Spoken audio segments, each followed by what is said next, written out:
Hi అండి, welcome to AR cooking recipes. చూడండి, ఈరోజు శ్రీరామనవమి సందర్భంగా వడపప్పు అండి. పప్పు కడిగి పెట్టుకున్నాం, నల్ల పెసరపప్పుని ఇది ఇలా దానిలో పోసేసుకోండి. అంటే వడపప్పు ఎలా తయారు చేయాలని.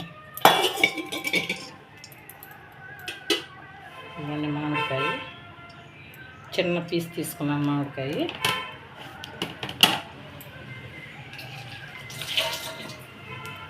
రెండు పచ్చిమిర్చి,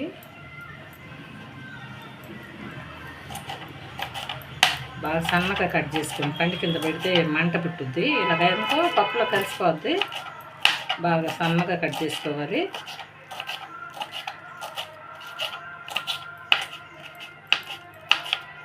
సులువుగా అయిపోద్దండి నేను చెప్పే పనులు ఏదైనా కానీ.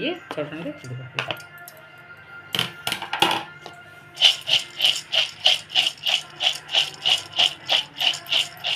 దేవుడి దగ్గర కొబ్బరికాయ కొట్టిన తర్వాత కొబ్బరి పులుపు కలపాలండి దీనిలో.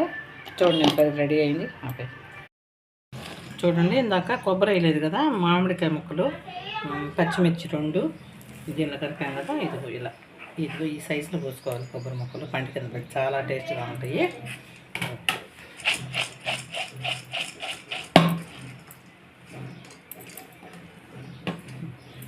ఇదిగోండి, మన శ్రీరామనవమి వడపప్పు రెడీ అయిపోయింది. ఇందాక పానకం కూడా చేసుకున్నాం కదా, పానకం వడపప్పులు రెడీ అయిపోయినాయి.